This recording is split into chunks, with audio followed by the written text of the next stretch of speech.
Hello and welcome to vlog number 91. This week I've been busy trying to help a friend of my wife and I who is very unwell with Crohn's disease and the aftermath of bowel cancer and the subsequent surgery and chemotherapy.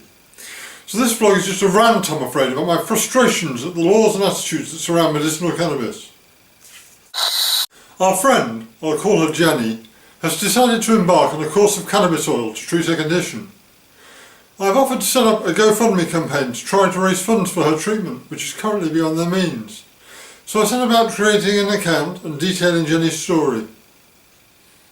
Almost immediately, the campaign was suspended by GoFundMe on the grounds that a recent notice from the DEA, the American Drug Enforcement Agency, prevents them, under federal law, from hosting new campaigns for medicinal cannabis and its derivatives. I emailed them to ask them if this applied to treatments in countries such as Canada, where the medicinal use of cannabis is legal, and the response was, to comply with federal law, GoFundMe and our payment partner WePay cannot process payments for illegal drugs, narcotics, steroids, controlled substances, or other products that present a risk to consumer safety or any related paraphernalia. This includes medical marijuana and its derivatives, even in situations where such activities would be permitted. That even encompasses preparations that include CBD, which is completely legal in the UK. So now we need to have a rethink and perhaps campaign to raise funds for associated expenses rather than for the treatment itself, without, of course, mentioning what that treatment involves. I feel as if I've been censored by the long arm of the DEA, and I'm not happy about it. If you know of a fundraising platform that isn't subject to the control of the DEA, please let me know.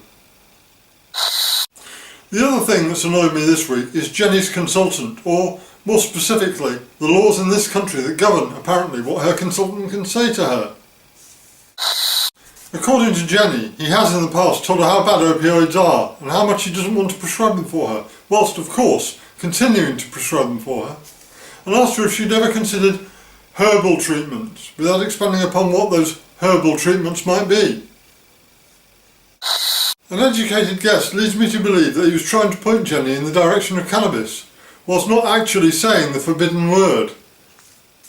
At this point, Jenny, who's a bit of an innocent, didn't realise what he was telling her, and I feel angry that he was apparently prevented from just saying to her, "You might find that cannabis helps you." It amounts to, in my opinion, a dereliction of his duty of care. It reminds me of my own experience when I was being assessed for my suitability for deep brain stimulation. I was being interviewed by the entire DBS team, so about 20 people were in the room asking me questions. Right at the end, my neurosurgeon asked me, "Mr. Frizell, what medications are you using to manage your symptoms?" "I don't take any prescription medication," I replied, "but I do use cannabis." You could have heard a pin drop.